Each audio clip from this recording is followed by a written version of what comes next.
a aula de hoje. Perachá Terumá. Vamos fechar os microfones, pessoal. Vamos fechar o microfone, pessoal. Terumá. Terumá é uma perachá que quer dizer oferenda.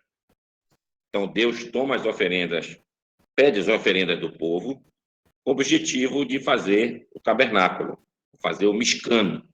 A palavra mishkan em hebraico. Todo o objetivo do tabernáculo era um. Ora, Deus se revela para o povo no Monte Sinai. Tem aquela teofania em estilo grandioso. O povo todo percebe a presença do Eterno. Mas a pergunta é, e depois? E depois? Então, prevendo isso, Deus, contando para Moshe, lá no Monte Sinai, agora, durante os 40 dias e 40 noites, diz, vai construir um tabernáculo, vai construir um santuário. E deu todas as formas de como é construído o santuário, e diz, e eu morarei entre eles. Ou seja, não dentro do santuário. O santuário é só uma forma de concretizar a presença de Deus, mas entre eles, entre o povo de Israel. Então, esse é o objetivo principal do Mishkan. Então, essa perachá de Terumá vai nos trazer os detalhes, e mínimos detalhes, dessa construção do tabernáculo. E vai se ter uma relação estreita entre a criação do mundo e aqui a criação do santuário, do Mishkan. Para efeito dessa construção, Betzalel Ben Uri Ben Hur, lembram da semana passada, os dois que seguraram as mãos de Moshe, de um lado era Aharon, do outro lado, Hur. Quem é esse Hur? É da tribo de Judá, e era o avô de Betzalel. Betzalel foi o encarregado de fazer a construção do tabernáculo. E é dito que ele tinha o Espírito de Deus, Bechormá, em inteligência, Bitvuná, em entendimento, Ubdaat, e Daat, e conhecimento. Qual a diferença desses três? A inteligência é a capacidade de absorver as coisas. O entendimento é justamente você fazer essa capacidade de trabalhar, você buscar as coisas para ter, de fato, entendimento. É não só ter o potencial, mas como, de fato, ter o entendimento, a busca do conhecimento. E, porventura, o próprio conhecimento. É o acúmulo de informações. Então, ele tinha essas três coisas para fazer o tabernáculo. E, em cima disso, que é dito que a palavra Betzalel, que é o nome do neto de Ur, o que quer dizer Betzalel? Betzalel, a palavra Tsel, Tsel quer dizer sombra. Betzalel, na sombra do Eterno. Então, o nome dele quer dizer na sombra do Eterno. E essa sombra do Eterno, o que ela representa? Ora, a gente vai lá para Gênesis novamente, e lá é dito, façamos o homem a nossa imagem e semelhança. Nossa imagem e semelhança. O que é a semelhança?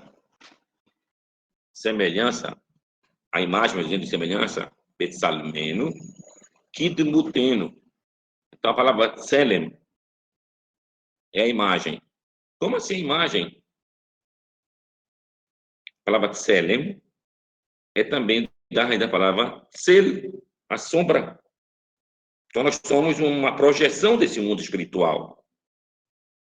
E como se dá essa projeção do mundo espiritual? Aí a gente vai para o livro de Mishlei, Provérbios.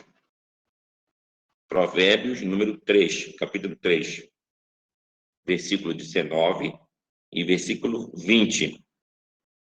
Então, o que a gente lê ali em Provérbios 3, 19 e 20? Quem está lendo lá? Behormá e Asad Eretz, que Deus, com a sua inteligência, digamos assim, fundou a terra. O Bitvuná, Yasad Shamayim, e com sua entendimento, criou os céus, o Vudator, e com a sua sabedoria, que é o acúmulo de conhecimento, ele fundou as fendas do abismo, as águas, e as águas de cima também. Então, o que ele foi dado para Bezalel? O que ele tinha do mundo espiritual? Foi dado pelo Espírito Divino para ele. Essas 3 capacidades. Formar, Evuná, Dad. Em outras palavras, formar, Biná, Dad.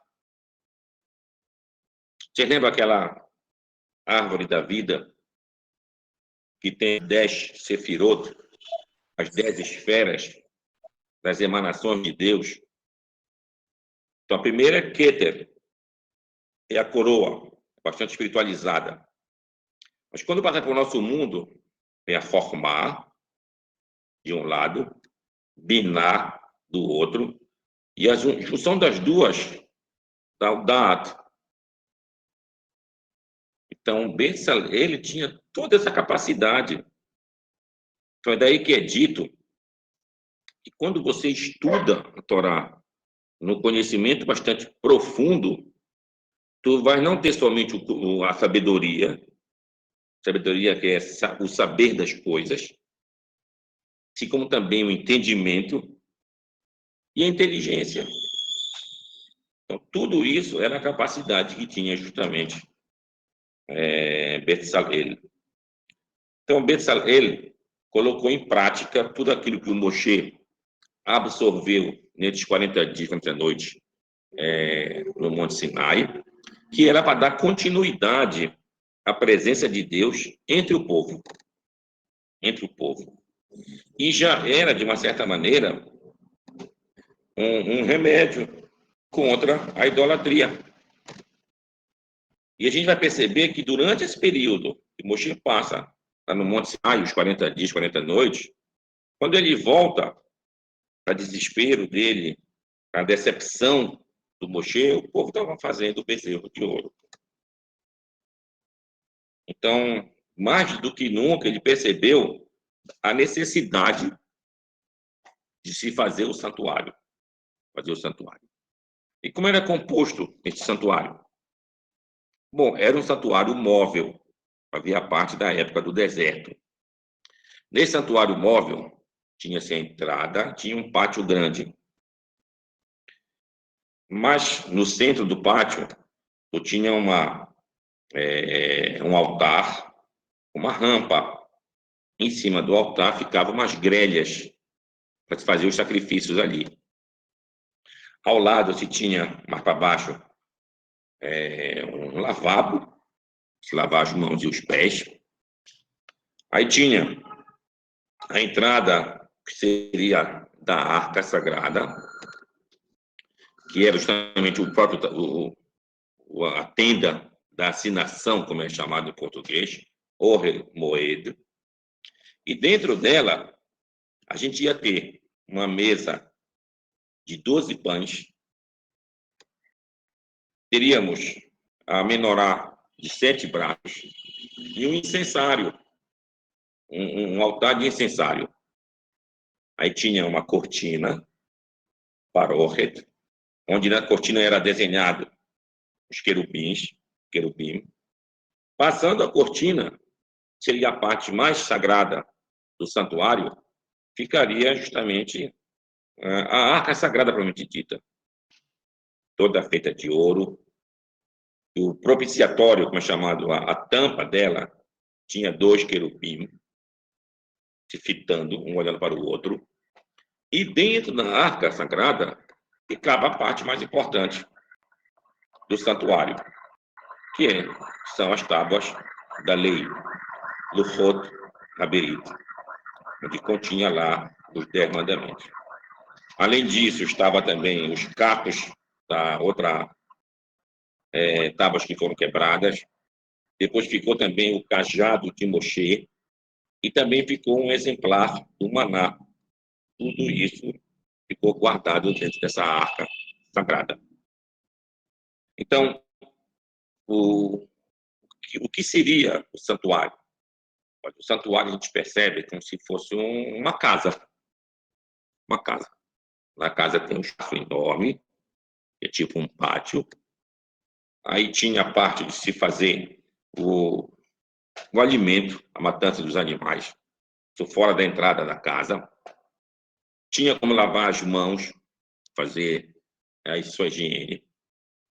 Dentro da casa tinha o pão na sua própria mesa, que eram 12 pelas 12 tribos. Tinha a menorá, que era o candelabro, de 7 braços pelos 7 dias da semana. O incensário, para deixar sempre um aroma excelente dentro do santuário. A cortina, que separava essa parte da parte mais sagrada do santuário, onde ficava a arca sagrada e ficava a Torá, guardada lá. E em cima dela, protegida pelos querubins. Os querubins. Aí a gente pergunta, mas esses querubins, o que eles representavam, os querubins? Bom, a gente vai ver os querubins, já são falados lá em Gênesis, que eles ficaram para guardar a árvore da vida. Nessa mesma passagem de Provérbios, capítulo 3, no versículo 18, lá fala, Etz Chaim Hi Lamachazikim Ba, Tomecheha Beushar. Ou seja, árvore da vida para aqueles que se apoiam nela. E ela é o seguro para aqueles que estão felizes com ela.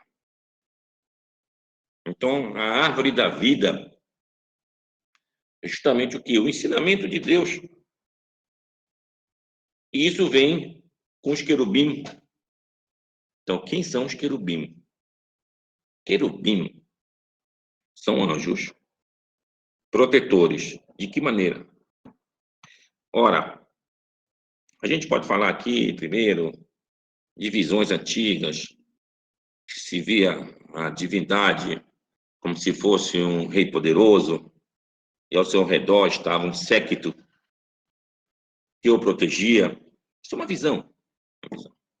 Mas, do ponto de vista espiritual, o que representa os querubim?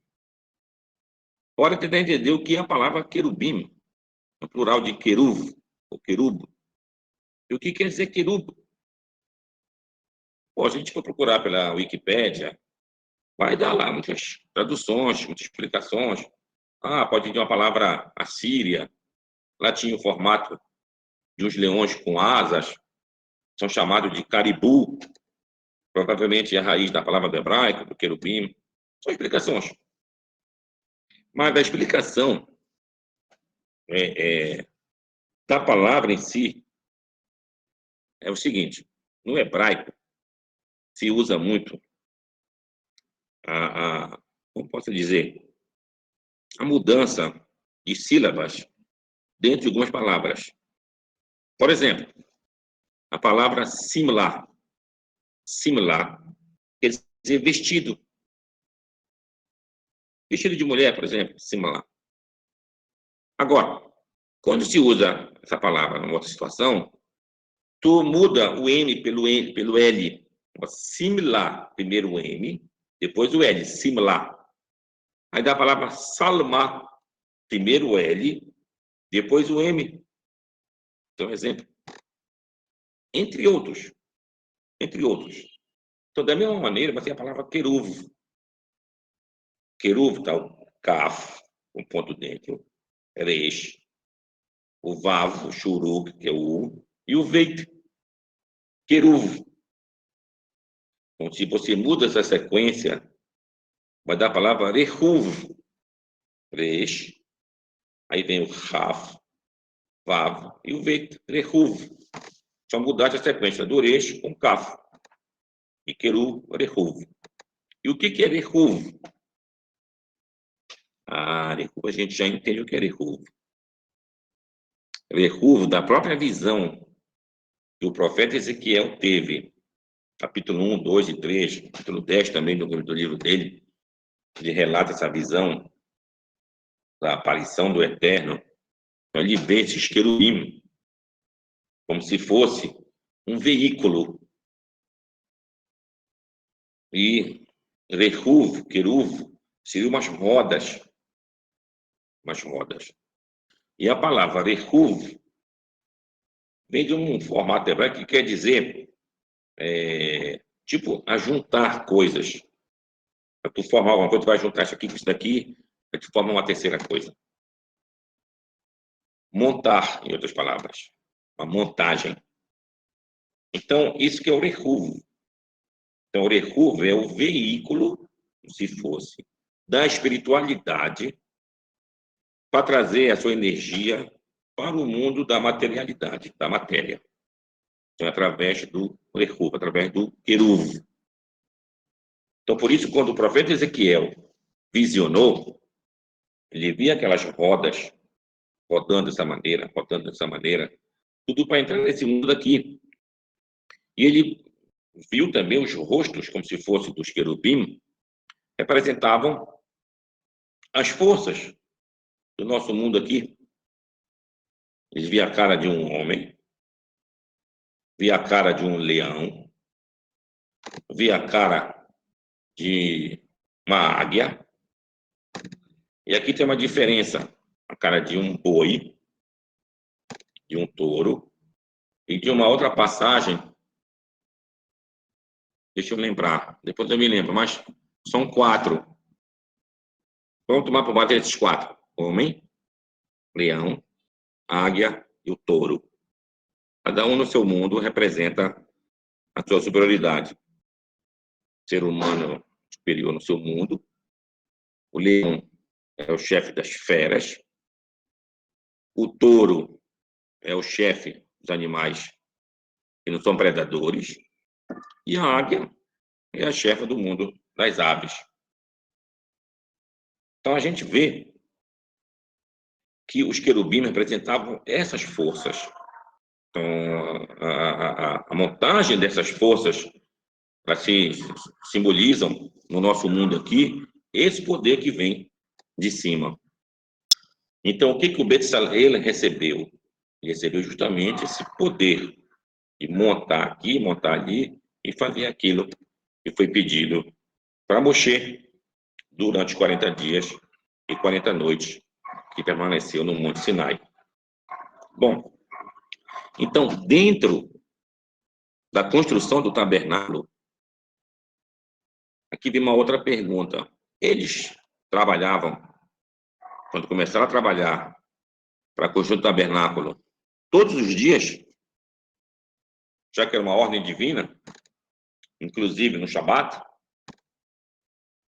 Não, a gente vai ver mais adiante. Então estabelece: 6 dias trabalharás, e no 7º dia será o dia de descanso. Isso intercalando os textos que falam sobre a construção do tabernáculo, nos indicando claramente que eles trabalhariam para a construção do tabernáculo, que era uma mitzvah, que era uma ordem de Deus, só durante os 6 dias. E no 7º dia descansariam. Então, daqui a gente aprende mais uma outra coisa. Então, qual é o tipo de trabalho que eu não devo fazer no Shabat? Porque se não tivesse esse parâmetro para dizer o que é trabalho no Shabat, fica meio particular. Por exemplo, alguém trabalha lavando louça. Ele não pode lavar louça no Shabat? Se ele lá vai estar fazendo o trabalho no Shabat? Outro trabalha corrigindo textos. Ele lê coisas. Ele não pode ler o texto em Shabat. Não que ele vá corrigir, mas pelo menos ele mentalizar onde está errado aqui e ali. É o trabalho. Isso seria proibido no Shabat.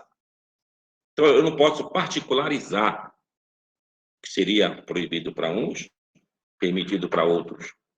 Não, tem que ser uma coisa equitativa. Vai servir para todos, que hoje é Shabat.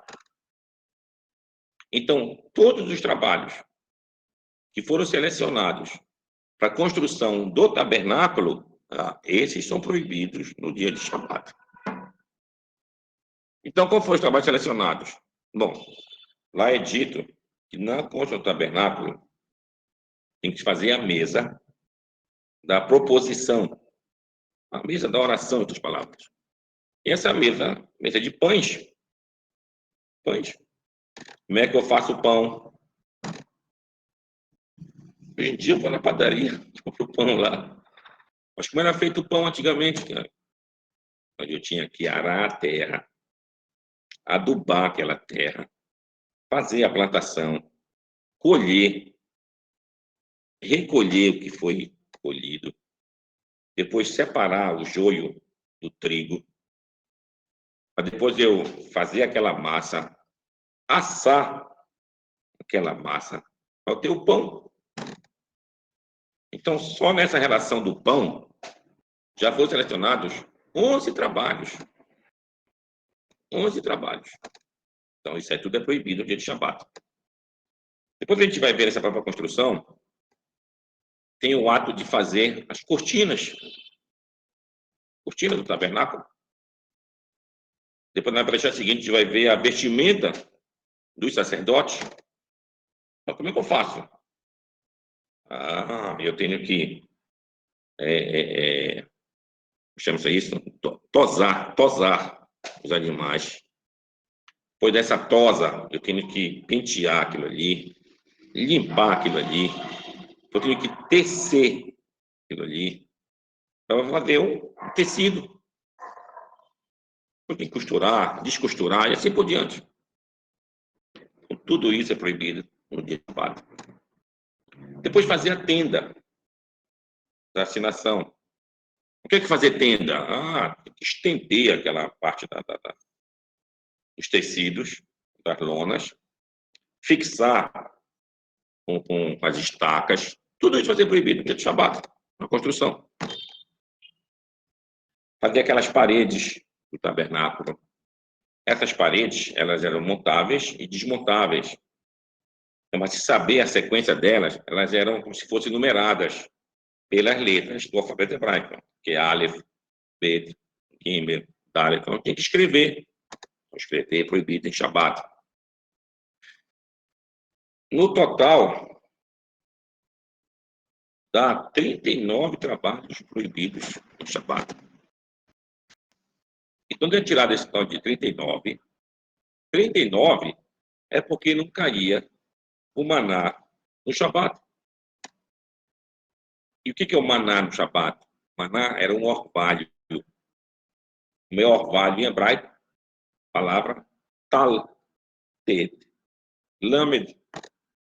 Quanto vale o lamed? 30.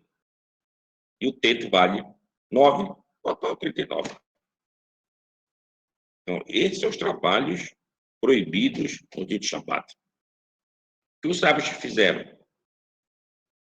Desses 39 trabalhos proibidos, tem as suas ramificações. Esse trabalho é parecido com esse. Por motivo, ele pode ser proibido também. Por exemplo, como é que eu faço arar a terra? Passo para cá, passo para lá, estou arando a terra. O ato de varrer, lembra o ato de arar a terra? Então, o que os sábios disseram? Entraram numa polêmica, seria proibido ou permitido. Muitos disseram, olha, se alguém vive numa casa de chão, se ele for varrer a casa dele, está lembrando o ato, claro, de arar. Isso aí seria proibido. Mas a minha casa tem piso. Eu, ao varrer, está lembrando que é um ato de arar a terra? Então, aqui ficou uma discussão, ideias divergentes. Tem quem diga, não, vai ser proibido, porque se você permitir, ele vai mesmo, é permitido, ele vai varrer a casa mesmo sem piso. Diz, não, está bem clara a diferença. Então, tem piso? Tem. Então, tu pode. Não tem, não pode. Só para ele saber bem a diferença. Então, isso chega até a atualidade. Na atualidade, judeus, os sefaradim em geral, sei que opinião, tem piso, tu pode varrer a casa. Não tem, tu não pode. Já os ashkenazim, não, mesmo tendo piso, também não pode. Porque ele pode pensar que é permitido.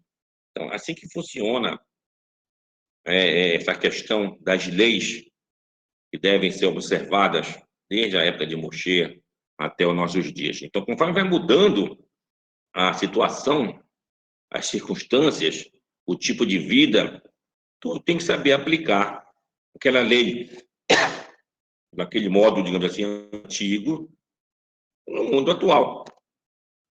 E perceber as diferenças, perceber o que é permitido, o que é proibido. Então, tudo isso se aprende da construção do tabernáculo. Uma outra lei, por exemplo, lá em Jeremias 17. Jeremias 17, ele fala muito sobre o ato de carregar Shabat, que seria proibido. E por que seria proibido carregar em Shabat? A gente volta para essa perachá de hoje, a gente vai ler, da construção do tabernáculo. Ora, durante a semana, os construtores levavam seus instrumentos de trabalho para fazer a massa, fazer o corte, fazer aquele fio para saber a verticalidade Prumo. do prumo, exatamente o prumo. Então, tudo isso era levado no Shabat, no dia de semana. No Shabat, não usavam, eles não carregavam. Então, você não pode carregar em Shabat. Aí vem uma outra situação. Tá, mas eles não carregavam da casa para a construção do tabernáculo. Mas dentro de casa eu posso carregar. A gente entra uma outra seara da questão das propriedades públicas ou particulares que exigem entendimento. Por exemplo, a minha casa, uma propriedade particular. A rua, uma propriedade pública. Então, quando por base, como era o tabernáculo seria o que seria público a todos. E as tendas particulares, a casa de cada um. Então, o que eu não posso carregar é da minha casa para fora. E nem de fora para minha casa. Da minha casa. Então, isso vai envolver uma série de leis em relação a isso. Aí surgiu algumas perguntas. Tá bom. Mas, por exemplo, um deserto, ele é público? Ele é particular? Aí, decisão que sabe, não, ele é nem público e nem particular. Makom Petor, Makom Patur. O espaço em cima é público, particular, também não é de ninguém. O mar também é de ninguém. Mas tem lugares que ele é tudo ao mesmo tempo. Por exemplo, o condomínio de um prédio, ou condomínio de um conjunto, é todo fechado. Tem a área particular, que é a casa das pessoas. Tem a área comum do condomínio, que é público para aquelas pessoas que moram lá. Então, chama assim, é Carmelite. Carmelite. É uma linguagem que indica que é uma coisa e é outra. Ao mesmo tempo que ela é pública, ao mesmo tempo ela é particular. Então, dentro desse contexto, cidades antigas, amuralhadas. Então, elas são, ao mesmo tempo que é pública, particular, para os moradores daquela cidade lá. Fechava o portão, pronto. Então, se ela era uma área tipo Carmelite, ela era pública ao mesmo tempo particular, tu pode transportar aqui dentro, é como se fosse a tua própria casa. Hoje nós vivemos em cidades abertas. As pessoas entram e saem delas sem nenhum tipo de informação para quem está morando, como era no passado. Então, se aplica? Não. Cidades hoje em dia não podem ser chamadas de Carmelite. Mas aí surgiu uma outra coisa. Na época que tinha o tabernáculo, que o povo ia fazer a construção do tabernáculo e todos afluíam para essa área central, qual era o número dos judeus que são contabilizados pela Torá? Dava mais de 600 mil pessoas. de homens de 20 anos até os 60, se contar os menores, os maiores, as mulheres. Daria um total aí de quase 2 milhões de pessoas. Então é dito, não todas as opiniões, mas a opinião do Chuanaru e outros, que para ser um lugar considerado como lugar público, tem que ter uma frequência de mais de 600 mil pessoas. E aí, já disseram mais, 600 mil pessoas que transitam diariamente. Diariamente.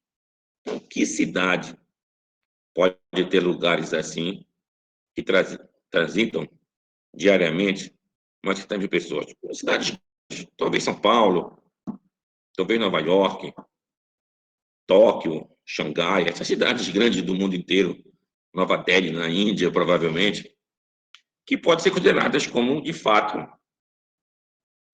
propriedades públicas, para cumprir essa regra de 600 mil pessoas diariamente. Então, aquelas que não cumprirem com essa regra não seriam consideradas como coisas públicas. Estão em categorias menores, como aquela que eu falei, Carmelito, é uma coisa que não é nem pública, ou que é pública e privada tudo ao mesmo tempo. Então, tudo isso aqui vai influenciar as leis, como eu devo me comportar em relação a isso.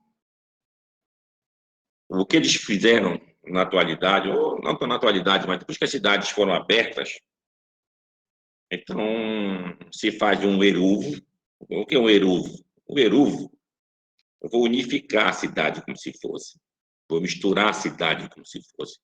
Então eu faço uma projeção de um muro ao redor de uma cidade. Como é feita essa projeção? Tipo postes de rua ao redor da cidade. Eu boto um fio por cima, igual os fios elétricos, por cima do... Ah, tá vendo? Aqui tem uma projeção de um muro. Aí, para efetuar mais de fato que a cidade vai ser uma coisa particular, aí se compra um pão e todos contribuem para esse pão e deixo na casa ou do prefeito, do que for lá. Isso aqui é um lugar particular. E assim possibilita você transportar coisas de um lugar para outro, dentro de um lugar particular. A ideia é essa. A ideia é essa. Quem mora numa ilha, por exemplo, tem uma cidade na ilha, né? Aquela cidade é um lugar particular dos moradores da ilha. Os moradores da ilha. Então, o Erúvio funciona com essa tentativa de transformar lugares abertos no lugar que fosse fechado. Eu estive no Rio de Janeiro, uns 7 anos atrás, eu acho.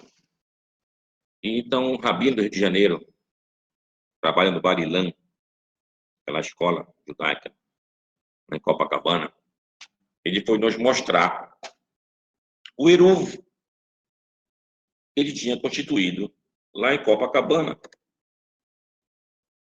Aí ele mostrou, acho que na Avenida Nossa Senhora de Copacabana, se não me engano. Aí ele botou um ferro desse lado, um ferro do outro lado, como se representando formas de um portão. Aí ele botou o fio caminhando por aqui, aí passa uma outra rua para cá, vai para lá, passa na rua da praia, na Avenida Atlântida, volta por aqui. Então, dentro desse espaço, ele constituiu um erúvio. Então, dessa maneira, eu posso agora transportar livremente, sem nenhuma preocupação. O que eu vou transportar? Meu talete. Não preciso mais estar vestindo com ele para ir para a sinagoga. Levar meu sidur de oração. Carregar a minha chave. Levar meus documentos. Então, tudo isso é para você fazer nesse período aí. Já que eu falei em documentos, a pergunta é: o que eu faço em Shabat, Rabino? Eu vou para a sinagoga e não levo documento algum? Se a polícia me para, hein, cidadão?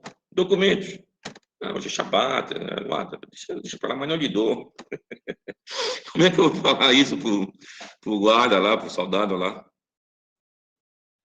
Então, o que é dito é o seguinte, como há necessidade de se andar com documentos, pelo menos um documento, tu deves andar com documento em Shabat.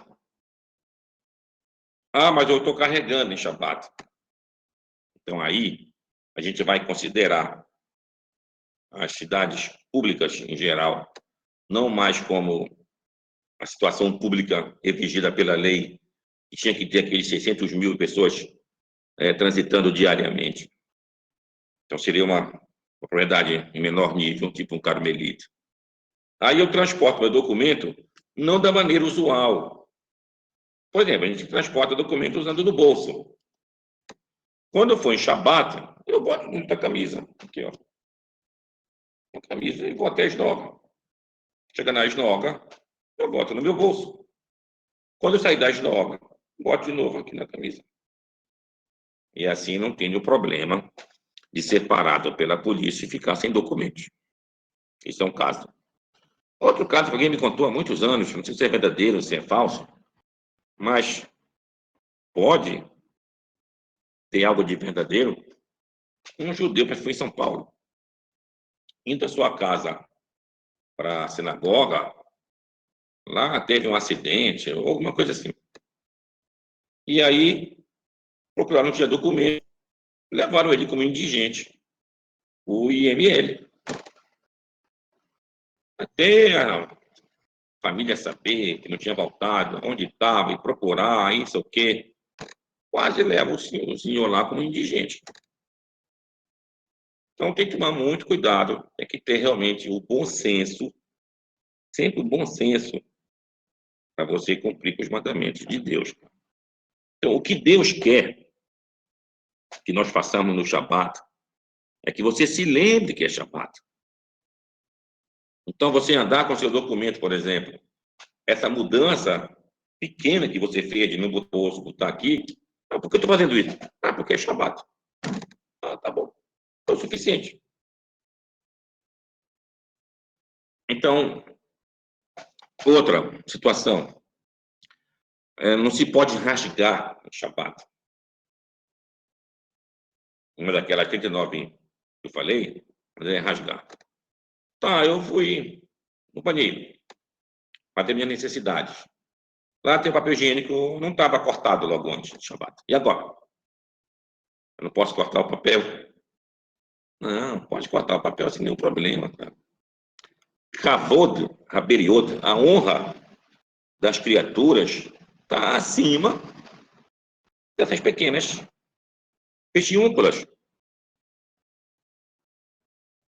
Temos que ter a ideia plena do que você deve e pode cumprir e daquilo que passa um pouco do bom senso. Do bom senso. Ah, eu não vou fazer minha limpeza porque eu não posso rasgar em Shabat. Vai sair sujo lá do banheiro? Peraí, não há dúvida. Isso não tem nem que surgir como uma pergunta. Mas a questão é tão assim falada e às vezes mal compreendida por muitos, ou até mal ensinada por muitos, que se leva a questões como essas. Como essas. Então, essa é a lei, que a gente aprende tudo isso da questão do tabernáculo. Tabernáculo. Como eu coloquei na nosso título, a gente tinha o tabernáculo, e eu coloquei também a questão do guarda-chuva. Guarda-chuva em Shabat. Está chovendo. Como é que vai fazer em Shabat? Em Shabat. Bom, o guarda-chuva não é algo tão moderno assim. Já desde a Idade Média, Idade Moderna, já se tinha a questão do guarda-chuva. Então, rabinos, naquela ocasião, já tinham se debruçado para saber se é permitido ou se é proibido. Então, um grande rabino ashkenazi chamado Yaakov Emden, ele escreveu o livro Nodar Bihudá. Nodar Bihudá. E ele falou sobre o guarda-chuva. E ele disse que era proibido. Totalmente proibido o guarda-chuva. Por quê? Porque lembra o ato fazer uma tenda. Você abre aquilo ali e faz assim, tenda. Proibido fazer tenda. O Shabat estava proibido, proibido. E assim muitos seguem fielmente essa questão, que é uma tenda, e tu não pode então usar o guarda-chuva em Shabat. O que eu faço em Shabat? Compro uma capa de chuva, a de capa. Aí tu mora, sei, na rua tal, lá em Copacabana, a sinagoga fica uns 5 quarteirões da tua casa. Quando tu saíste, estava chovendo. Botaste a tua capa. Passou um quarteirão, a chuva parou. Agora tu não pode tirar a tua capa. Ir de capa até a sinagoga, mesmo sem chuva. Porque tu não pode carregar em Shabat. Isso é uma coisa. Então, as situações todas, tanto de uma maneira ou de outra, vai ter seus problemas. Mas a questão do guarda-chuva não termina aí. O outro grande rabino, também Ashkenazi, chamado Hatam Sofer. Hatam Sofer. Também se debruçou sobre o assunto. Ele disse, olha, não é tenda. Não é tenda. O que é uma tenda? Uma tenda é algo que eu faço para que eu fique na tenda lá embaixo. Tem uma certa tempo de uso. Aquilo é uma coisa fixa. E não algo que eu abro, fecho, abro, fecho. Isso não é tenda. Isso não é tenda. Então, segundo o Hatam Sofer, não há proibição do guarda-chuva de ser considerado como uma tenda em Shabat. Então, esse problema está solucionado. O outro problema que vai surgir é aquela questão que a gente estava discutindo antes, lá das propriedades de Shabat. Por exemplo, se é uma propriedade pública, digamos, considerada pública, eu vou andar com guarda-chuva. Estás carregando em Shabat. Transportando em Shabat. Mas, se a gente não tem essa propriedade pública, com essas regras estabelecidas, de que tinha que ter 600 mil pessoas andando naquele lugar lá diariamente, então não é propriedade pública. Então já não tem tanta proibição de transportar aquilo ali em Shabat. Então, entre você ficar molhado completamente e usar o seu guarda-chuva, vá com o seu guarda-chuva para a esnoga. Essa é, de fato, a lei do bom senso. A lei do bom senso diz isso daí. Agora, como eu costumo dizer, é difícil a gente afirmar, não, a verdade é assim. A gente gosta de ouvir de quem está falando, explicando, como é que tu faz? Qual é a verdade que eu devo seguir? A ideia geralmente é essa. Não, o Raham, a que tem inteligência, a Mevim, que tem o entendimento, a Iodea, aquele que tem a sabedoria e buscou o conhecimento, ou seja, através do estudo dele, vai saber entender, não. Tem situações e situações. Tu não pode perder o eixo do que a lei quer de ti. A lei quer que eu me preocupe com o Shabat. Então, essas pequenas diferenças que você está vendo, é para tu não fazer igual o dia de Shabat com o dia da semana. A intenção é essa daí. Tá, mas com isso, ela não quer que eu fique totalmente molhado. Eu não vou para a esnoga, está tudo molhado. Se está molhado, eu posso espremer minha roupa? Ah, tu não pode espremer minha roupa. E aí? Está tudo molhado. Vocês. Então, se tem na lei outros sábios que estão te entendendo exatamente e te dando a solução dentro da própria lei, não é uma leniência que o Rabino está falando porque ele acha que é isso. Ele está te dando os conceitos de Torá, verdadeiramente falando. Então, o guarda-chuva não é uma tenda. E, de fato, se for ver, o guarda-chuva não é uma tenda. Então, é dessa maneira que se deve interpretar e ver a tua necessidade de ir para uma esnoga. Por que eu falo da esnoga? Porque a situação aqui é a seguinte: você mora numa casa e é Shabat. Tu quer dar uma volta na praça. É mitzvah? Tu dá uma volta na praça? Não. Pode ficar na tua casa. Mas é mitzvah tu ir na esnoga? É uma mitzvah. Porque eu tenho que ir lá, ouvir a Torá que foi lida no Sefer Torá, ou então participar com os outros irmãos de uma comunidade, fazer parte de um minyan, ou de uma frequência de esnoga, cantar os louvores a Deus, fazer um estudo da lei. Isso é mitzvah. Então, para isso, eu posso me utilizar dessas, entre aspas, pequenas leniências, para eu cumprir uma outra mitzvah. Então, aquilo que não é completamente proibido pela lei, que é mais uma extensão da lei, com o objetivo de salvaguardar o Shabat, mas aqui eu não estou tirando o mérito, muito pelo contrário. Eu estou indo para a esnoga para aumentar o valor do Shabat. Então, essas pequenas leis não podem funcionar contra isso. Pelo contrário, tem que ser a favor disso. Então, esse é o princípio que a gente deve ter do aprendizado das leis de Shabat que aprendemos na construção do tabernáculo. O tabernáculo é uma mitzvah muito grande. E, apesar de ser uma mitzvah muito grande, eles se abstiveram da sua construção. Ou seja, há necessidade de fazer a construção de Shabat, não pode esperar a porta. Não, espera.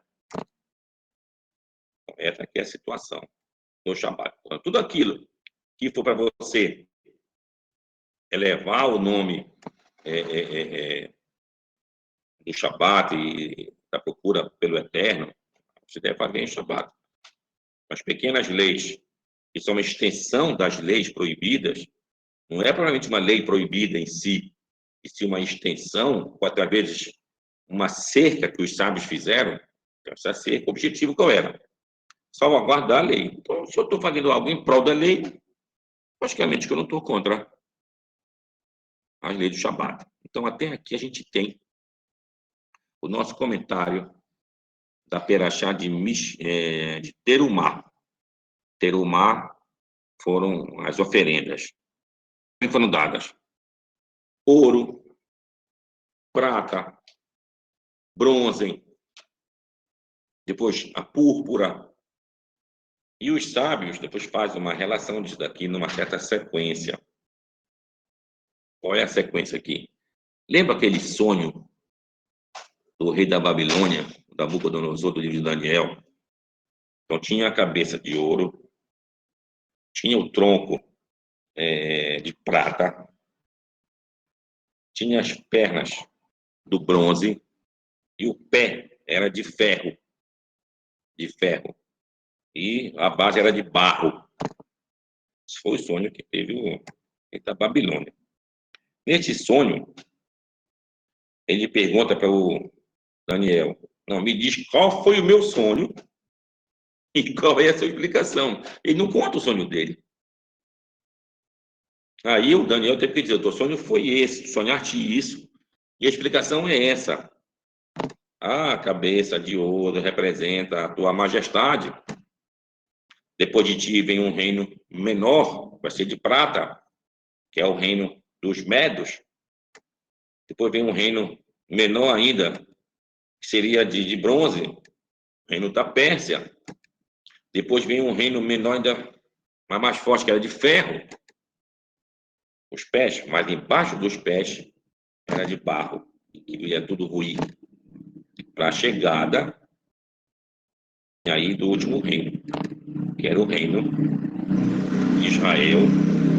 Tudo que ele visualizou era para se cumprir, e como se cumpriu na época de Hanukkah. Na época de Hanukkah. Ou seja, ele projetou para a época de Yehudá Macabi, de Yehudá Macabeu, todos os seus descendentes, uma grande realização, como de fato foi, cara, de vários milagres acontecendo nesse momento aí. Tudo isso para reviver o reino de Israel.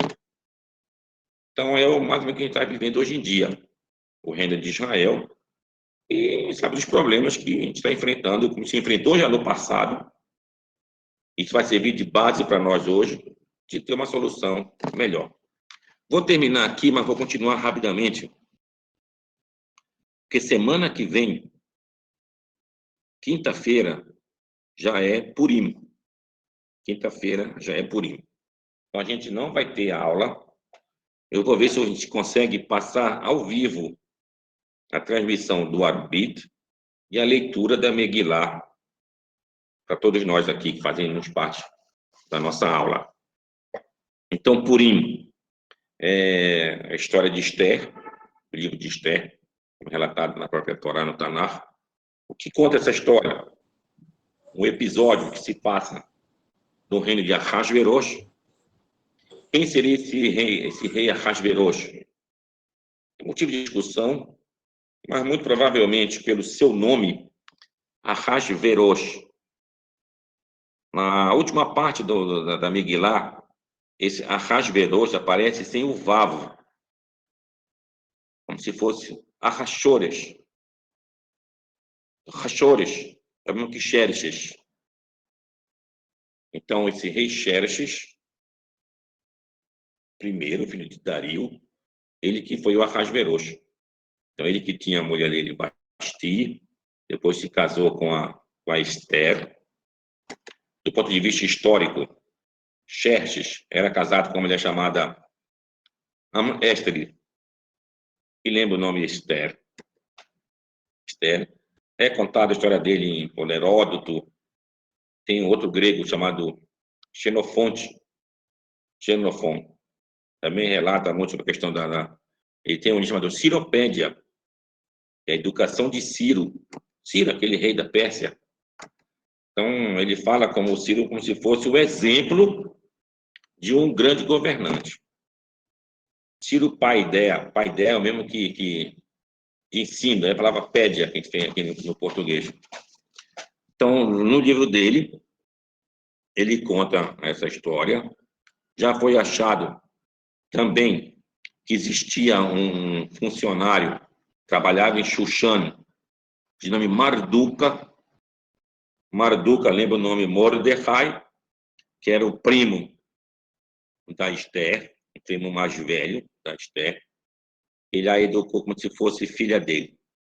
Ela muda, faz outros comentários. Talvez ela fosse a mulher dele. Mas são comentários. Mas, do ponto de vista literal, ela era prima, uma prima mais nova, do Mordecai. E, tendo visto toda a situação, ela foi levada para o harém do rei, com o objetivo de ter alguém na corte. Como na atualidade, vocês podem pesquisar o rei da Islândia. O rei da Islândia, essa Islândia, aquela ilha Islândia, era casado com uma judia israelense de origem de Bukhara. Bukhara é um lugar acima da Índia. Os judeus da Bukharia. Lá em Jerusalém tem o Shekunat Bukharim, o bairro. Um bairro religioso, como se diz. Então, ela fazia casada, então, era uma rainha judia da Islândia. Imagina se a Islândia tivesse algum tipo de problema contra os judeus lá. Ela ia interferir, não, você é do meu povo, não mexe com ele. Então, situações dessas são situações totalmente plausíveis. Então, essa é a história de Esther. O outro ministro do rei lá, o rei parece um bebum, o que o ministro dele fala, assina aqui, ele assinava, carimbava, toma, Léo, faz isso lá. Estava preocupado em beber e curtir com as mulheres do harém dele e com os amigos que ia lá na corte palaciana. E assim, sem ele saber, ele fez o que fez contra os judeus. Depois que foi descoberto isso e a Esther conseguiu mudar, então os judeus se vingaram, digamos assim, e ela pediu que a gente jejuasse por 3 dias. 3 dias. E ela também jejuaria. Só que esse jejum que ela fez ocorreu no mês de Pêssar. no mês de Pêssar. Então, o jejum que nós temos hoje é uma lembrança desses 3 dias de jejuns que ela fez no passado. E segundo a outra opinião, é que no dia que os judeus iriam se vingar, ia ter uma batalha, digamos assim, toda vez que tem uma batalha, a gente deve fazer um jejum antes, para poder chegar naquilo ali com a sua pureza. De modo que o jejum de Esther vai ser na quinta-feira, vai acontecer depende do lugar, mas digamos que amanheça às 6 da manhã.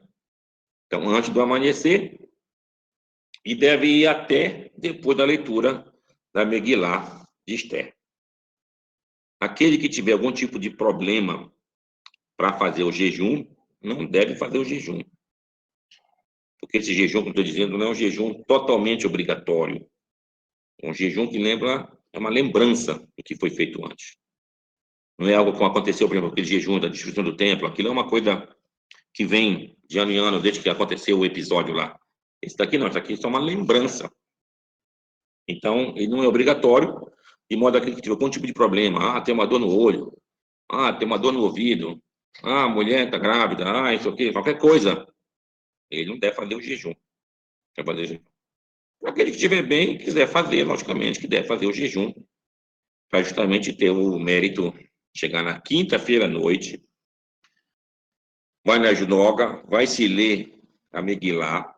Durante a leitura da Megilá, toda vez que se falar do nome de Haman, que era lá o personagem que queria matar os judeus todos lá, vai fazer barulho e tudo mais. É um dia bastante diferente para quem frequenta uma Junoga. Em geral, se exige silêncio para todo mundo, silêncio, silêncio, e nesse dia, pelo contrário, um barulho muito grande. E o que se mais faz em Purim? Tem mais 3 mitzvot. Uma, fazer uma seudá. Seudá pode ser feita na própria quinta-feira, ou então na sexta-feira, ou de manhã, ou até de tarde. Se deve mandar para pessoas amigas 2 tipos de comida, para que ela possa ter o mérito de festejar esse dia também. E se dá 2 tipos de comida para uma pessoa, pelo menos, um amigo dele. E se dá um dinheiro, pelo menos, para 2 pessoas necessitadas. Por exemplo, tu dá R$10 para esse, R$10 para esse. Com esses R$10, ele vai poder comprar e fazer a festa dele.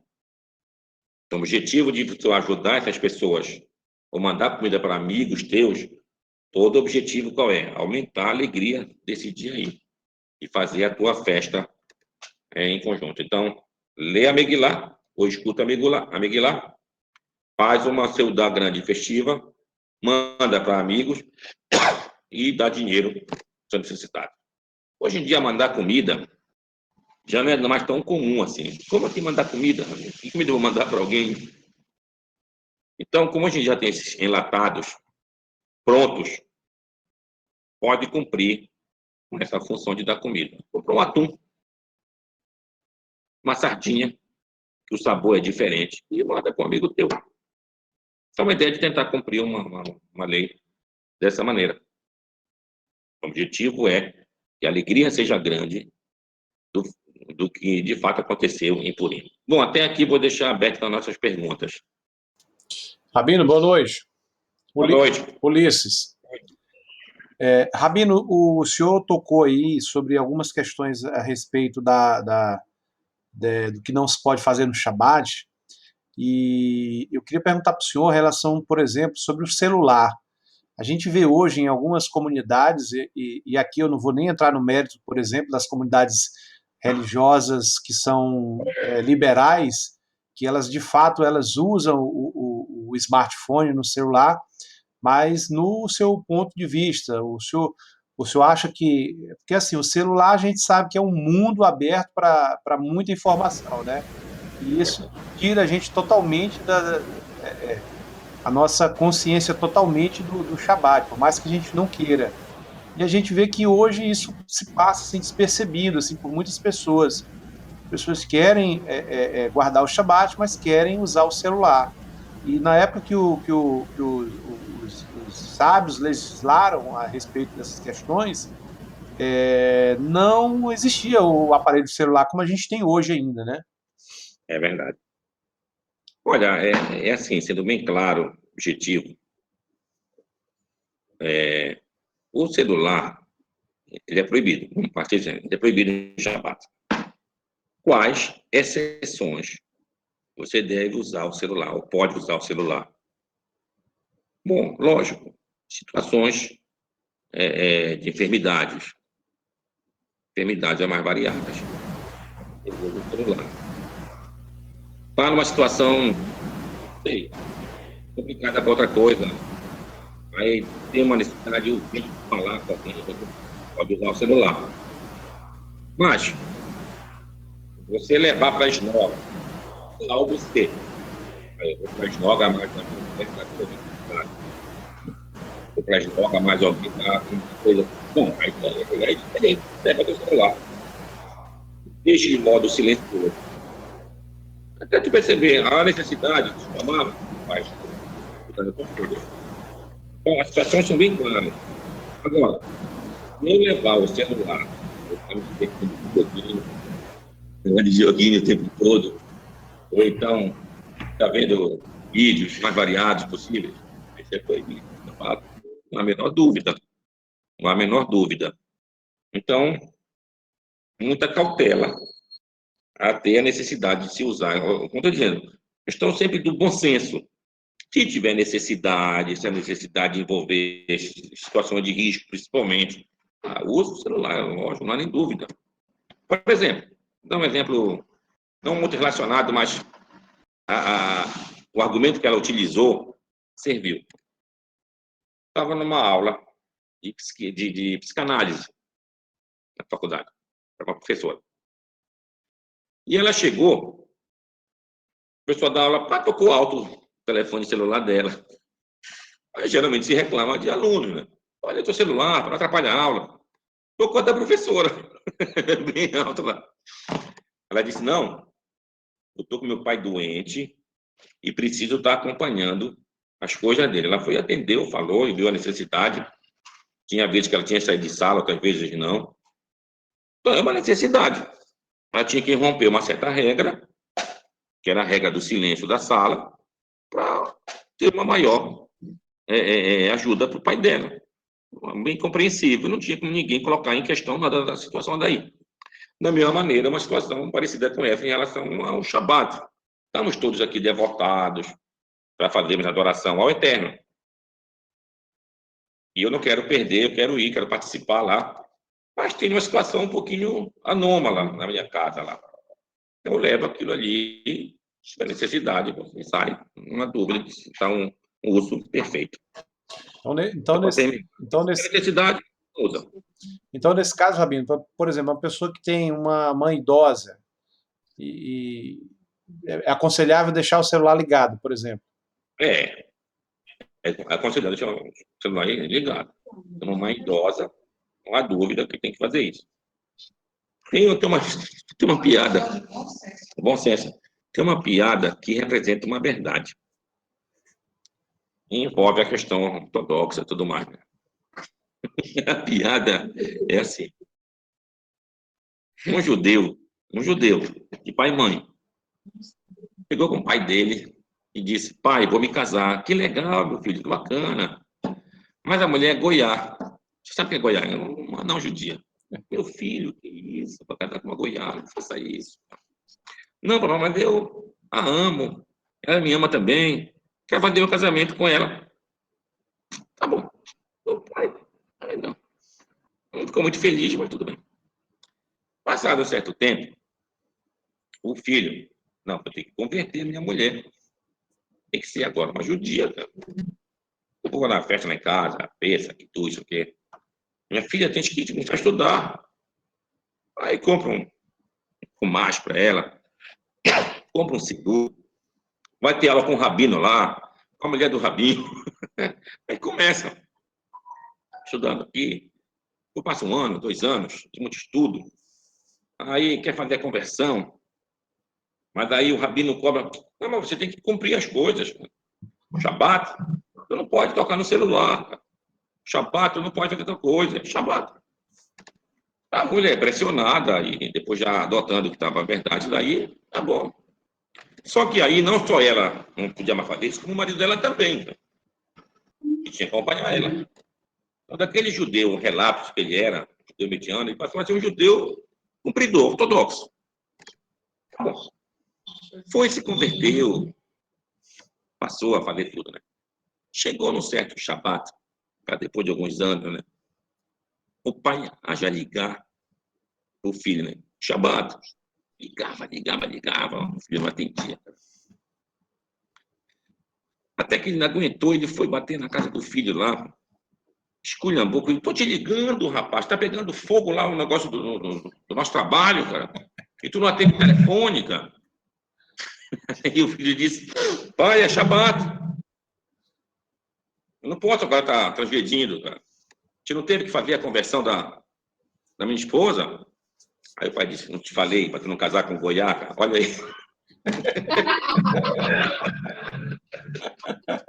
Se ele se casasse com uma judia, provavelmente ele não seria tão ortodoxo assim. Como é que ele casar com uma mulher que era judia e tinha que mostrar para os outros que ela faz, que ela não deixa de fazer, isso aqui. É ortodoxa, tem que ser ortodoxa, lógico. Aí, ou seja, isso é só um exemplo que a gente não deve levar tão ao pé da letra uma situação como essa. Não se pode perder o bom senso, principalmente em situações como tu mencionaste. Uma mulher idosa vai deixar isso, não tem condições de fazer isso assim. Ok, Rabino, obrigado. Nada, querido. Ô, Rabino, tudo bom? Tudo bom? Tudo. Deixa eu te fazer uma pergunta. Acho que é uma pergunta meio boba aqui, mas é o seguinte: o primeiro tabernáculo, eu li aqui no estúdiozinho aqui, o primeiro tabernáculo, eles chamaram ele de Mishkan Hashem. E Hashem tinha até bem próximo, né, ao período dessa construção aí, falado com os hebreus, né, e estava mais perto, tinha acabado de falar com Moisés e tudo, todo mundo viu. Aí, e para essa construção, houve como se fosse um pedido, parece, né, de contribuição, mas que fosse do coração, que não fosse algo obrigatório. Beleza, aí já do segundo templo, chamou-se de Templo de Salomão. Já, tipo assim, como se já fosse uma coisa mais distanciada de Hashem, era um Templo de Salomão, e parece que, acho que foi o que propiciou a construção disso aí foram impostos recolhidos da época. Hoje, nós não temos nem templo. Então, assim, na visão, assim, houve uma regressão desse contato nosso com Hashem, e hoje a gente vive um período de muita distância de Hashem do que era antigamente, assim, tipo assim, a gente pode considerar isso dessa forma, que hoje a gente está bem mais distante de Hashem. Vou dar aí dois tipos de pensamento para te entender. De fato, quando o templo primeiro, ou seja, o tabernáculo foi construído, era algo simples, transportável daqui para ali, representava uma modéstia muito grande, quando eu sei disso. Isso permaneceu até a época do rei Davi. Primeiro quem disse, não, eu não posso ter uma casa brilhante, a casa de Deus é uma casa de cortinas e tudo mais. Então ele projetou que construísse o templo, ele teve o mérito, vamos dizer assim, coube ao filho dele. E fez algo pomposo, algo magnífico. E, em primeira instância, foi bastante louvável. Só que a gente percebe, e eu fiz uma reflexão para nós, quando a gente tem muita pompa, e perde um pouco a simplicidade do serviço divino. E assim a gente percebe, historicamente, aconteceu com o nosso templo, ele foi se deteriorando, de modo que a gente perdeu o primeiro templo, a gente reconstruiu o segundo templo também de uma maneira bastante modéstia, até que já quase no final, na época de Herodes, grande, o primeiro Herodes, ele que embelezou o segundo templo. E fez uma beleza que diziam que era melhor do que o primeiro. E não demorou muito tempo. E hoje nós estamos em templo. Então, daqui a gente vê a primeira parte dessa resposta, e de fato, tem que tomar muito cuidado com essas coisas muito grandiosas, a gente vai alcançar o objetivo principal, qual é? Às vezes a gente vai numa esnoga de menor porte, eu encontro uma espiritualidade alta lá. E vai numa sinagoga de uma pompa muito grande, aí pô, vai carecer dessa espiritualidade, com certeza. Outros motivos, a roupa das pessoas que vão frequentar, o tipo de pessoas que estão lá, tudo mais, então é muito complicado. Agora, a outra questão, há um distanciamento de Deus, existe uma pesquisa, digamos assim, que é observável um certo fenômeno que acontece dentro da Torá, dentro do Tanar, da Bíblia hebraica. Qual é esse fenômeno? A gente vai perceber que a Bíblia começa, a Torá começa, com a presença de Deus bastante marcante. Deus fala com Adão, com a Eva, até com a serpente, depois Deus fala com Enoque, Deus fala com Noé, e vai assim, com Abraão, Isaac, Jacó, Moshe, a gente tem o ápice da entrega da Torá. Mas depois, Deus vai ficando um pouquinho mais longe. Deus já fala com um anjo, e o anjo que fala com o profeta. E os milagres vão ficando mais distantes. De modo que quando chega nos livros bíblicos da Bíblia hebraica, da época, por exemplo, de Esdras, já não tem mais a presença do eterno Deus, ou seja, falando como profeta. Já é o escriba, já é o sábio que está falando as coisas.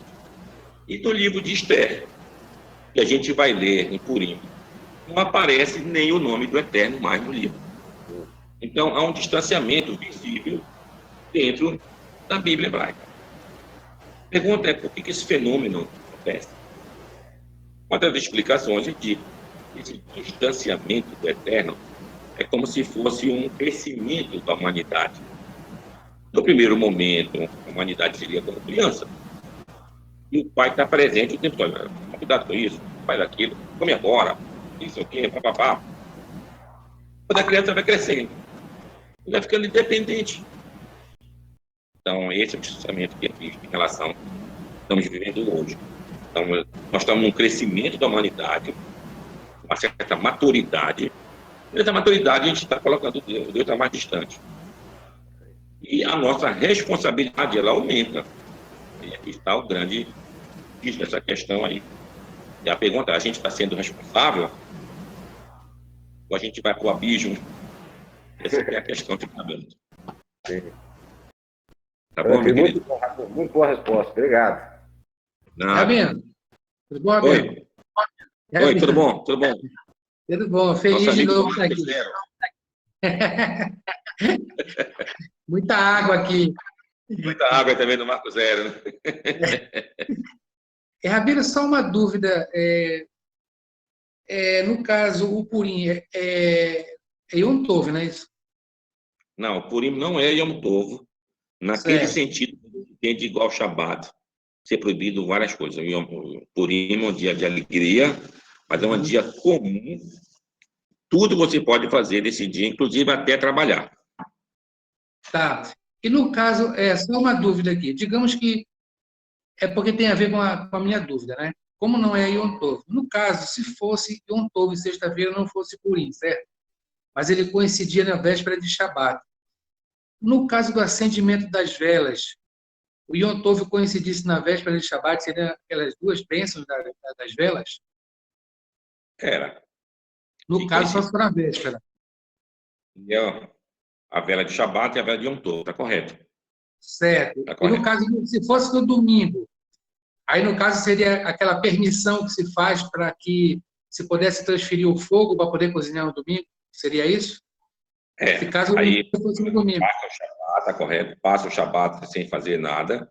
Quando chegasse no domingo, já de uma vela já acesa anteriormente, você vai e acende o outro para fazer a comida do Yom Tov. Está correto também.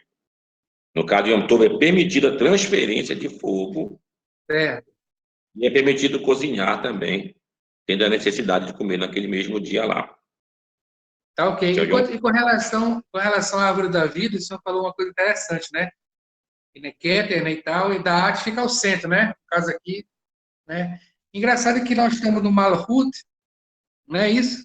E esse mesmo acesso à sabedoria e ao conhecimento eterno, ele permitiu que chegasse até nós, ainda até nos dias de hoje, né? Claro. A manifestação do Eterno, as suas emanações, que vem do mundo espiritual, de uma maneira, adentro no mundo da matéria, e vai corresponder ao mundo humano, tanto no corpo físico, a nossa capacidade mental vem através desse mundo da espiritualidade.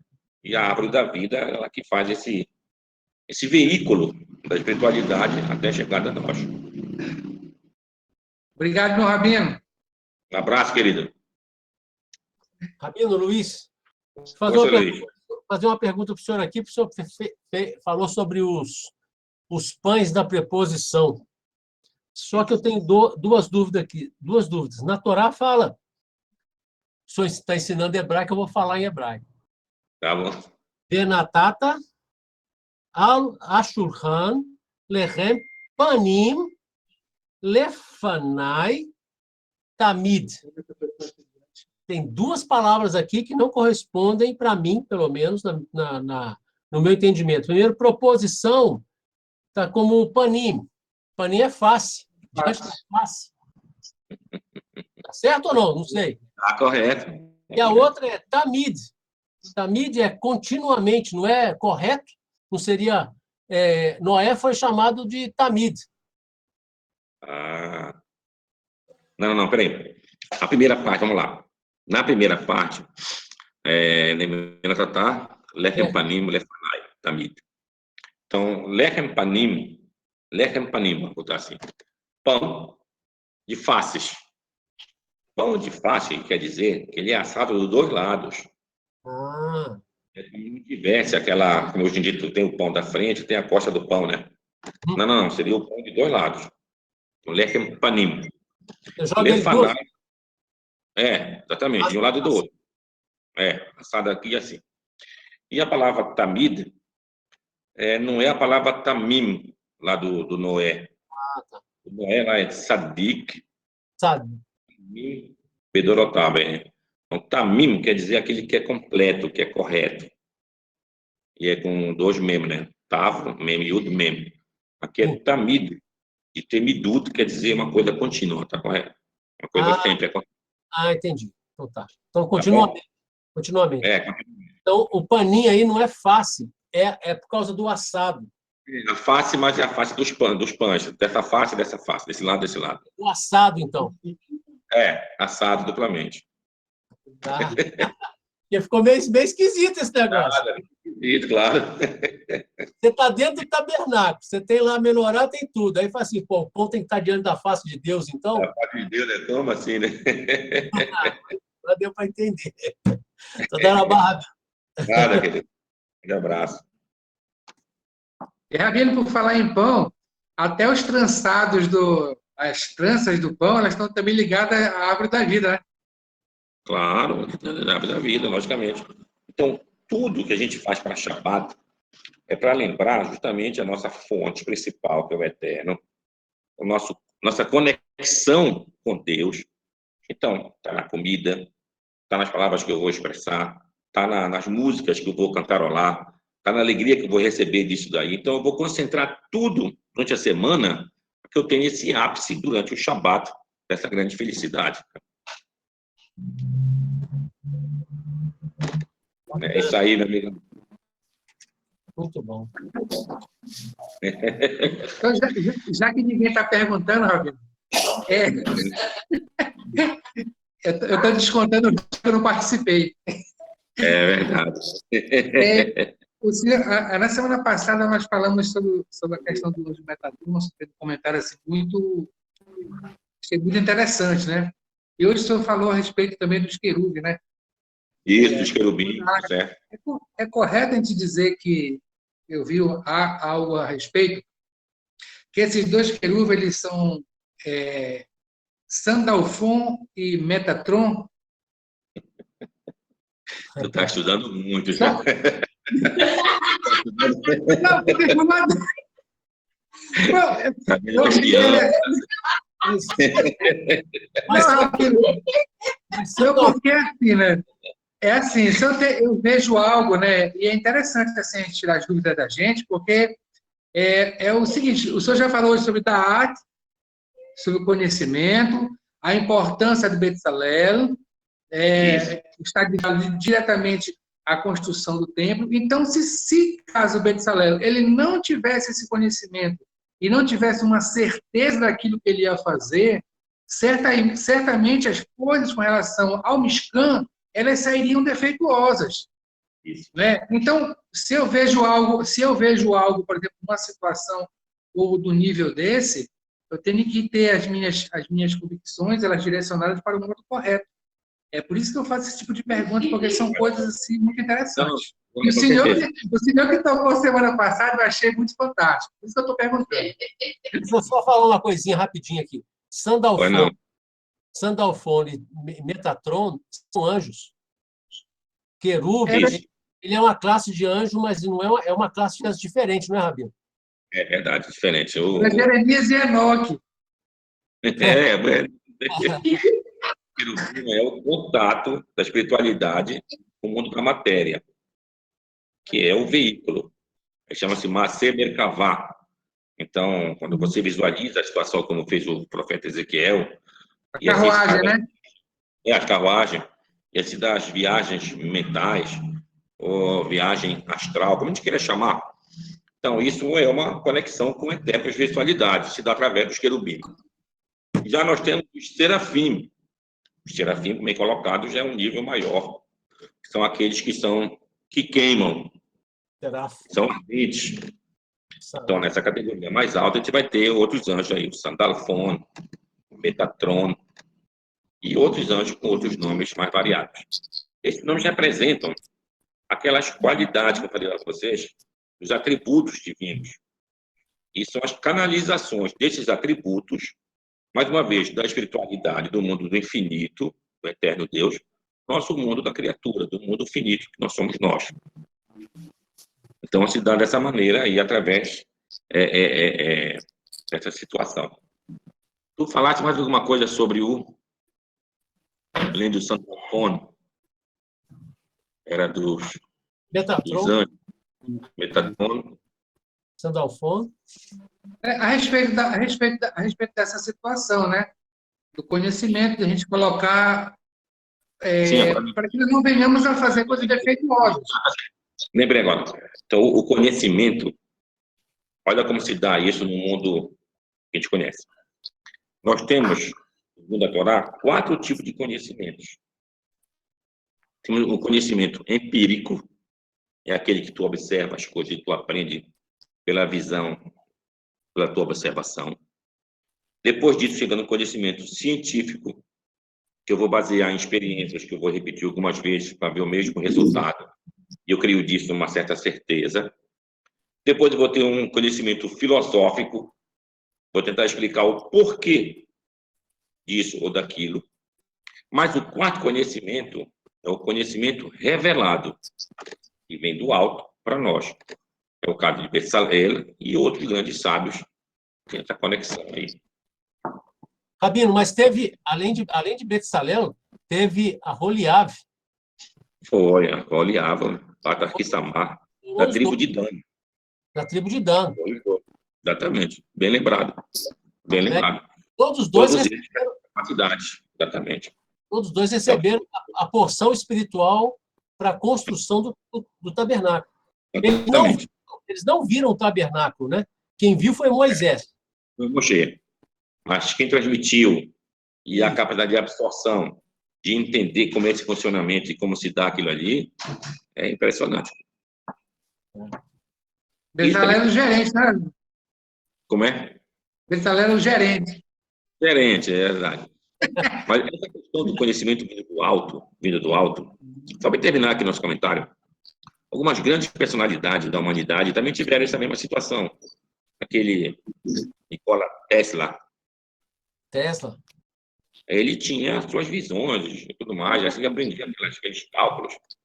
Aquele outro indiano, Ramanujan, ele dizia que era uma deusa que tinha informado ele como era aquelas cálculos e tal. Tá tudo certo.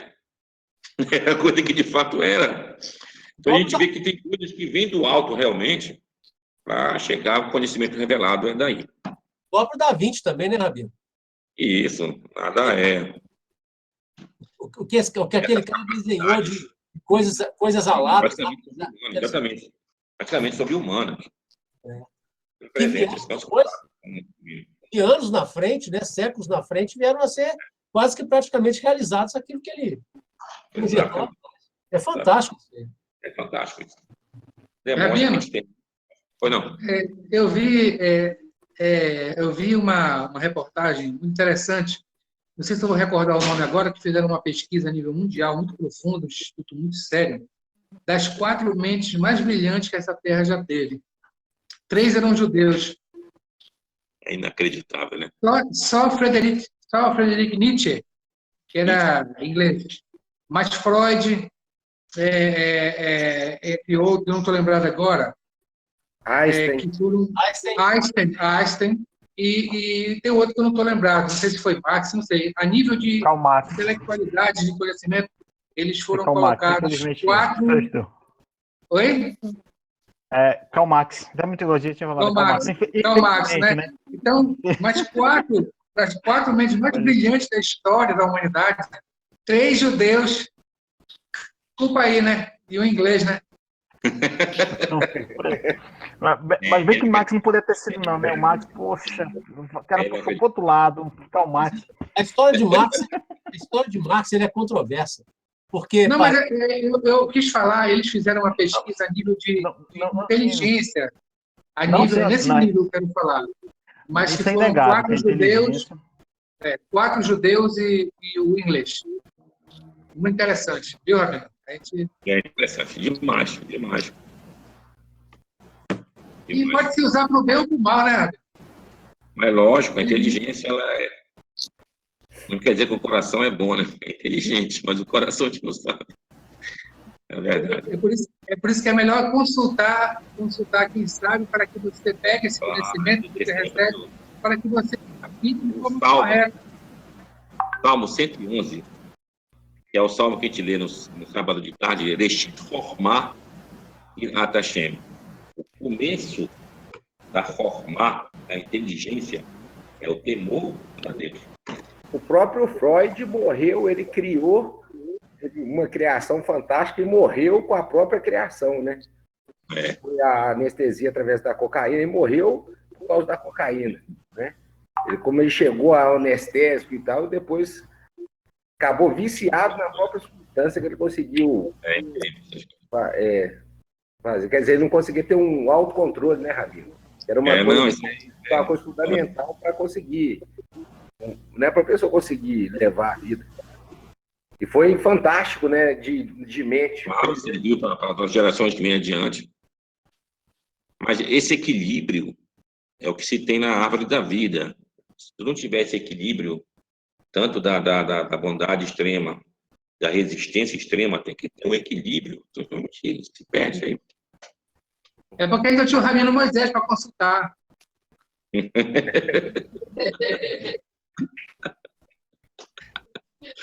Tá certo, amigos.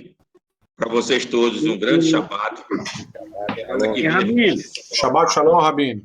Shalom para vocês. Shabbat Shalom, minha amiga. Tudo de bom. E Rabino, Gessoniel, Rabino. Gessoniel também, grande amigo. Grande abraço. Rabino, eu queria lhe perguntar uma coisa rapidinho. Pode falar. Olha, aqui em casa tá com os 2 Shabat que a minha esposa não está fazendo a ralar por causa do negócio do glúten, que ela não quer comer o glúten e tal. Eu estou achando até esquisito, porque na hora de fazer a brachá, né, do pão, não tem o pão. Pode ser assim, pode substituir por outra coisa, tem que ter o pão, porque também a gente não come o pão aqui durante a semana, né? Então, só no fim de semana talvez não fique não faça tão mal, né, o glúten, porque ela não está querendo comer o glúten. Como é que eu faço assim? Olha, é assim, muito simples. O pão o pão. Basta você ir numa padaria comum, e não judeus, perceber como é que ele faz o pão lá. O pão que ele faz lá não leva nenhum ingrediente proibido. No passado se dizia, se usava muito aquela era sebo de porco, não sei o que, banha de porco. Hoje em dia não é mais comum isso. Quando tu vai ver lá, ele usa só um azeite, então usa só um açúcar e água e aquela massa. Pode comprar o pão do padeiro, e se é pela halachá, compra o pão normal lá para fazer o que puxa em Shabbat.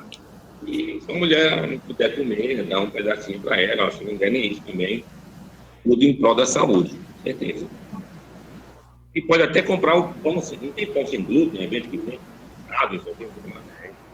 dá uma procurada e compra um pão, e tudo de ingredientes, não tem nada de errado. Pode comprar e cumprir o teu Shabbat devidamente, com uma verdadeira alegria. Tá bom, então. Tá bom? Tá, obrigado, amigo. Nada, querida. Então, para Shabbat você. Shalom. Agora todos, Shabbat Shalom. Shabbat Shalom. Tchau, tchau. Shabbat Shalom, Rabino. Shabbat Shalom. Um abraço. Abraço. Tchau. Isaías, Oi. agora que eu percebi que lá atrás no teu fundo tem uma janelinha, né? Eu pensei que tu tava com aquele chapéuzão daqueles judeus europeus lá. Rapaz, Não, é verdade, viu, Ulisses? aquele grandão, aquele... Eu olhei daqui, eu vi assim muito grande. Depois que eu percebi que ele estava com um chapéu menor. Da pequena, eu digo, rapaz, tá aquela conversa no grupo lá de ortodoxo lá, do chapéu e pronto. Eu juro, cara, eu tava Ele é pensando... racídico, ele é racídico. Eu pensava que era aquele chapéu grandão, cara. Eu disse, Eu ele digo, é no racídico. final da aula eu vou perguntar pra ele, agora que eu notei que é a janela. Agora eu adotei esse chapéu aqui, eu gostei demais. Não, esse aí é bonito. Não, Eu mas disse, o Isaías, Oi. a gente estava comentando aqui no começo da aula da minha mulher que agora o Isaías agora ele é racídico. Ele é racista. Agora. Pergunta o Luiz. Eu já fui para casa do Luiz com ele, não fui, Luiz? foi. Já ando com ele na rua. Naturei carta ele. Naturei carta, né? Show de bola. Eu vou compartilhar aqui para te mostrar qual é o que eu acho que tu estava usando. Peraí. É aquele peludão, né? Ele é aquele peludão. Eu te juro que eu pensei que tu estava usando isso aqui, cara. Eu vou compartilhar aqui, peraí. Se não me engano, é pé de esquilo? O Luiz tem uma foto Ó, com esse ó aqui, ó. Eu juro que eu pensei que tu estava usando esse chapéu aqui, ó. Peraí. Esse aqui, ó.